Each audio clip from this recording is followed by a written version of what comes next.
Ceux qui prônent encore le boycott en cette année 2022 pour les élections régionales à venir doivent rapidement se raviser, aller sur le terrain, remobiliser les troupes pour la conquête de l'électorat.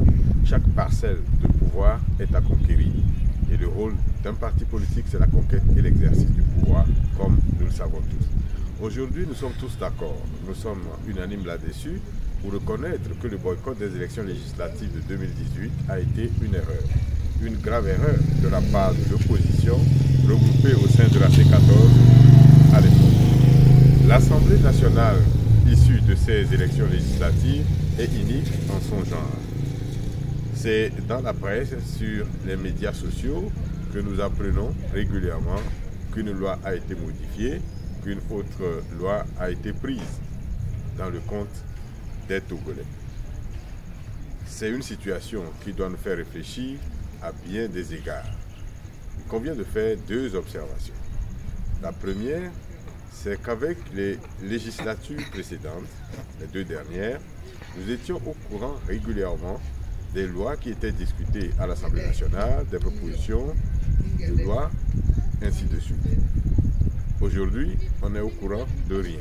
Et on est en droit de se demander si cette Assemblée est réellement une représentation nationale. Deuxième observation, ça concerne les élections municipales qui ont eu lieu et qui ont vu la participation des opposants. Certains opposants sont devenus des maires, certains sont des conseillers municipaux. Cette situation nous permet d'être au courant régulièrement du fonctionnement des mairies. Nous apprenons sur les comptes d'exercice, sur les conseils communaux, sur des dépenses, sur les besoins, sur les difficultés que traversent les mairies et bien d'autres choses. Ce n'était pas le cas avec les délégations spéciales, autant de délégations spéciales.